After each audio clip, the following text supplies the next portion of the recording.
When we think about seniors and the risk of falling, our minds usually go straight to medical issues, right? Things like bad balance or weak muscles. But what if that's not the whole story? What if one of the biggest risks isn't a medical chart, but the design of their living room? Today, we're diving into a really fascinating, science-backed idea that totally reframes this problem, not as inevitable, but as something we can actually solve by changing our environment. And it all starts with a story. Let me tell you about Mrs. R. She was a brilliant baker, loved being in the kitchen. But after just one minor trip, she became completely housebound. Why? She was terrified, not of cooking, but of the path to the kitchen. Her entire world, you guys, had shrunk down to the size of her living room chair. And that fear, that is exactly what we're talking about today.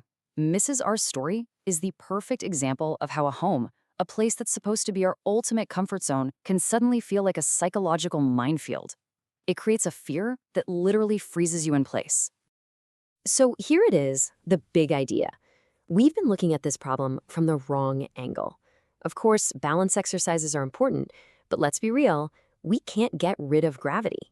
What we can change, and what this is all about, is the environment. We can change the triggers that cause the stumbles, and, just as importantly, the fear that follows. Okay, so how do we actually do that? Well, we're going to use a super powerful tool called Applied Behavior Analysis, or ABA for short. Now, don't let the technical name fool you. It's really just a smart way of understanding why we do things by looking for the unseen cues in our surroundings. The main technique here is called antecedent manipulation. I know, it sounds complicated, but the idea is incredibly simple. It's all about changing the environment before an unsafe behavior, like a stumble, can even happen. The whole goal is to set things up so that the safe choice is the easiest choice, the default choice. And we do this using a classic model, ABC. It's so simple. A is for antecedent. That's the trigger. For Mrs. R, it was the tiny, almost invisible lip in the flooring. B is for behavior. That's the reaction. She would hesitate or just avoid the kitchen completely. And C is for consequence, the outcome. In her case, losing her joy, her independence. Once you see this chain, you know exactly where to step in and break it. All right, theory's great, but let's get practical. We're going to look at two incredibly simple environmental changes, messing with those antecedents that can have a huge impact on someone's safety and their confidence. First one, lighting. Think about walking down a dark hallway at night. It's not just dark, right? It's a cue that makes you hesitate, makes you uncertain. And that split second of hesitation is enough to throw someone off balance. The solution is so easy: motion-activated nightlights.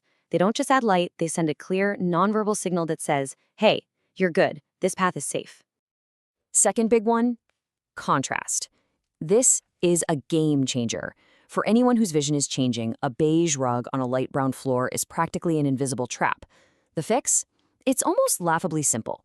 A single strip of brightly colored tape on the edge of a step or around a rug. That's it. It takes away all the guesswork. It makes the boundary totally, unmistakably clear. So changing the environment, that A, for antecedent, is the most powerful first move. But we also have to think about the B and C, the behavior and the consequence. It's all about rebuilding the confidence that fear has stolen.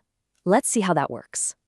We do this with something called task analysis. It just means we take a safe action, like using a handrail, and break it down into tiny, super manageable steps. And notice, the very first cue is environmental again, making that handrail a color that just pops right off the wall.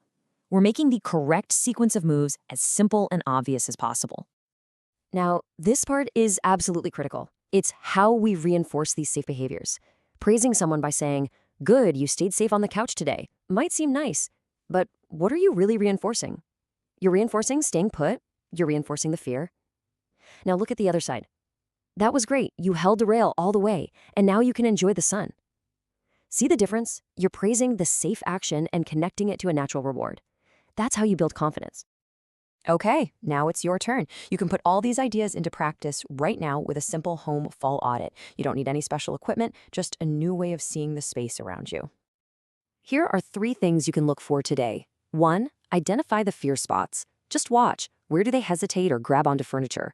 That hesitation is your clue. It's telling you there's a problem antecedent there. 2, use high contrast. Bathrooms are a huge one. Is the toilet the same white as the floor? Add a brightly colored mat. Problem solved. And 3, make safety easy. A walker that's stored in a closet is useless. Keep it visible right where it's needed most. And this really is the big takeaway. This isn't about managing decline. It's about engineering success. It's about being a designer. By redesigning the space around a person, we are literally converting their fear back into confidence, one clear, safe step at a time. So I'll leave you with this final thought.